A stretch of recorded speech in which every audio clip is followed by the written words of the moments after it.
Finalmente voltamos para encerrar com chave de ouro as explicações sobre os 12 elementos-chave do conhecimento de embarque. Eu sou Carolina, estou com o Rodrigo Marchioli aqui no nosso canal Marchioli Minas e hoje nós temos a coroação desse checklist que foi intenso e que a gente já falou de muito assunto interessante aqui. Falamos de âmbito de aplicabilidade, definições, seguro, caso fortuito e força maior, formas de transporte, responsabilidades, formas de comunicação no BL, prazos e direito de retenção. Se você ficou curioso, volte lá nos episódios anteriores que você vai poder entender um pouco mais sobre esses elementos e, se tiver dúvidas, mande para a gente. Rodrigo, tudo bem?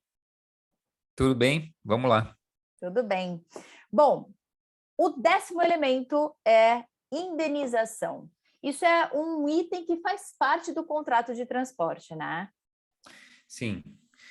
Porque a indenização, ela, muitas vezes, são aqueles valores que extrapolam o que está previsto contratualmente, o que foi pago contratualmente. Quando a gente fala de indenização, a gente fala de danos materiais e danos morais, basicamente.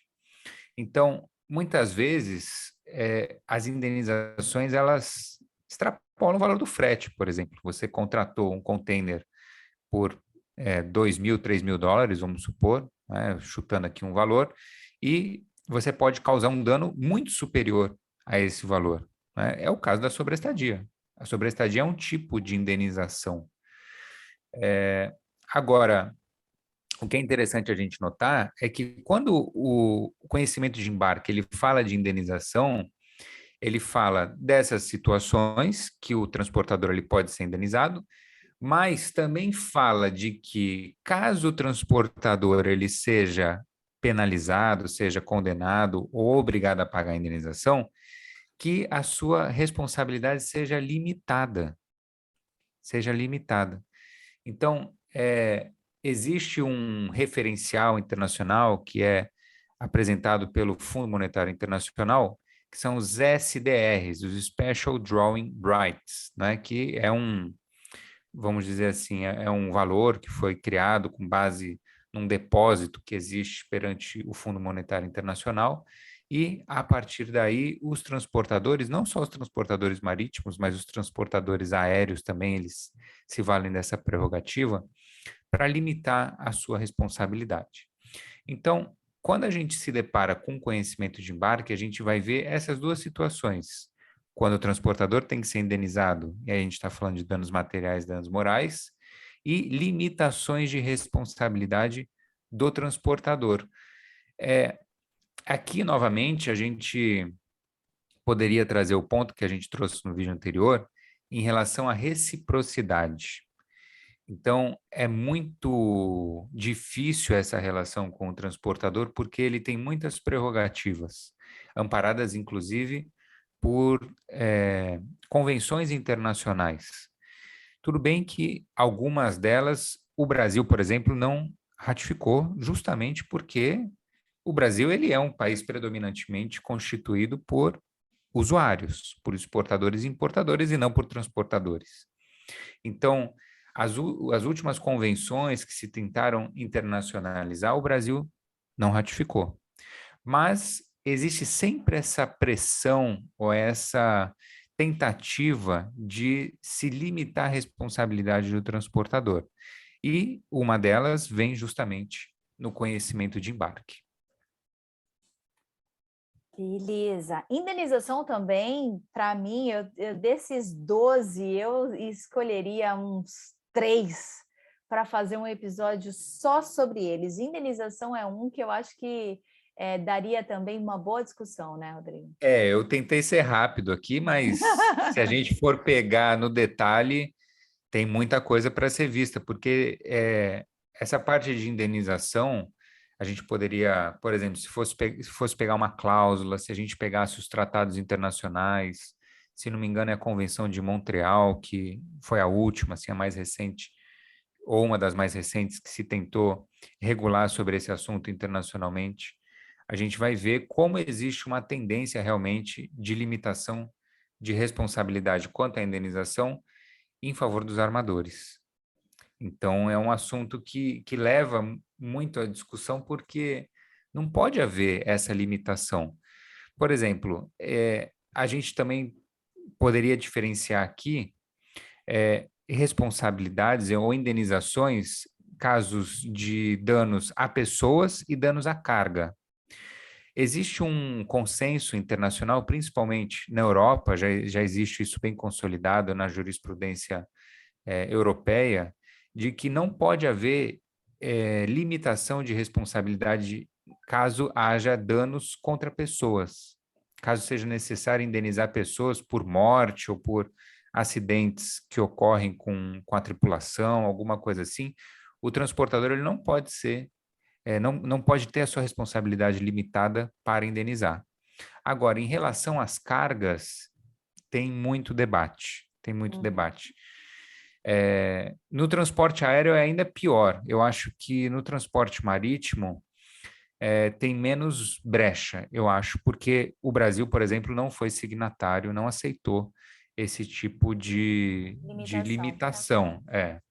Mas no transporte aéreo já existe a Convenção de Varsóvia, por exemplo, que já admite esse tipo de coisa.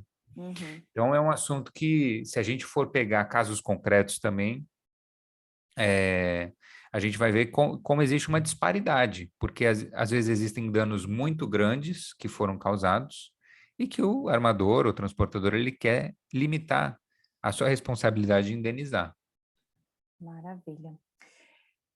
11º elemento, legislação aplicada. A gente já está chegando no final dessa lista de 12 elementos-chave do conhecimento de transporte, né, conhecimento de embarque, e a gente vai falar sobre legislação aplicável. Tá, a gente está seguindo mais ou menos uma ordem da disposição dessas cláusulas dentro do contrato de transporte, né? Exatamente. A ordem geralmente funciona assim mesmo, e até para fins didáticos, né, a gente faz assim. Bom, a legislação aplicável, ela é muito importante porque, por exemplo, numa arbitragem internacional, como é que o árbitro ele vai saber que legislação ele vai aplicar? Ele aplica do transportador, ele aplica do importador, ele aplica do local que a arbitragem vai se realizar? Que legislação ele aplica? Então, nos contratos padrão, nos conhecimentos de embarque padrão, tanto de transportadores quanto de agentes de carga, existe essa cláusula dizendo que geralmente a legislação aplicável é da sede do transportador. Geralmente é assim que funciona. Então, se o transportador ele é alemão, então funciona a lei alemã. Também, eu estou aqui puxando na memória, também do foro da arbitragem, também existe essa regra, porque o foro de eleição é o próximo item que a gente vai falar, mas, por exemplo, quando o transportador ele coloca como foro de eleição, vamos supor, os Estados Unidos, isso puxa a legislação aplicável também. Ele coloca como legislação aplicável a legislação americana, porque ele colocou como foro uma corte arbitral dos Estados Unidos. Então, a gente já pode ligar uma na outra, falando também sobre o item 12, que é foro de eleição. Um está ligado ao outro, né? Sim, um está ligado ao outro em razão de as partes poderem convencionar um foro que não seja o Poder Judiciário. Mas esse do foro de eleição é um tópico à parte que é bastante importante para a gente, porque a gente é muito entusiasta da arbitragem. E a gente sabe, aí já passando para o outro, né, para o último tópico, como você falou, a gente sabe que esse foro de eleição, ele não é respeitado. Ele é colocado no conhecimento de embarque, só que ele não é respeitado. Então, na verdade, eu digo que não é respeitado porque quando a gente vê essa cláusula no conhecimento de embarque, a gente vê uma forma mais ou menos assim: olha, se o armador quiser acionar uma câmara arbitral, ele pode; se ele não quiser, ele não aciona, e aí ele opta pela jurisdição que ele quiser. É basicamente isso que está escrito nessa cláusula do foro de eleição. Mas, na verdade, isso também abre uma brecha para que ele possa escolher aquilo que mais lhe convém. Porque E que não se aplica, por exemplo, numa cláusula compromissória. Não existe essa né, essa é, possibilidade. Ou você opta, ou você não opta pela competência absoluta. exatamente. E é por isso também, muitas vezes, que o verso do conhecimento de embarque ele não aparece. Quando a gente pede para o cliente apresentar, olha, eu quero o verso desse conhecimento, não é o verso, um genérico que o armador mandou, não. Eu quero o verso desse aí que você está me trazendo, eu quero o verso desse. Qual que é o verso desse? Por quê? Eu pegando o verso, eu consigo ver o foro de eleição e ver se existe exatamente isso que você falou, Carolina. Se é uma cláusula compromissória, se existe a cláusula compromissória que determina uma competência absoluta na arbitragem. Porque se o armador ele percebe assim, não, essa causa aqui ela não é tão grande, não é tão grande. Então, não me interessa ir no CIARB, por exemplo, ou na Câmara de Arbitragem da ICC, do LMA, né, de Londres, qualquer que seja essas que são extremamente caras, não interessa. Então, ele simplesmente coloca de lado isso e vai para o judiciário brasileiro, que é muito mais barato, muito mais fácil, já está aqui, vai correr muito, de maneira muito mais célere. Os agentes aqui no Brasil, os agentes marítimos que representam os armadores internacionais ou estrangeiros, eles vão poder tirar proveito disso também. Então, por que colocar isso numa câmara arbitral estrangeira?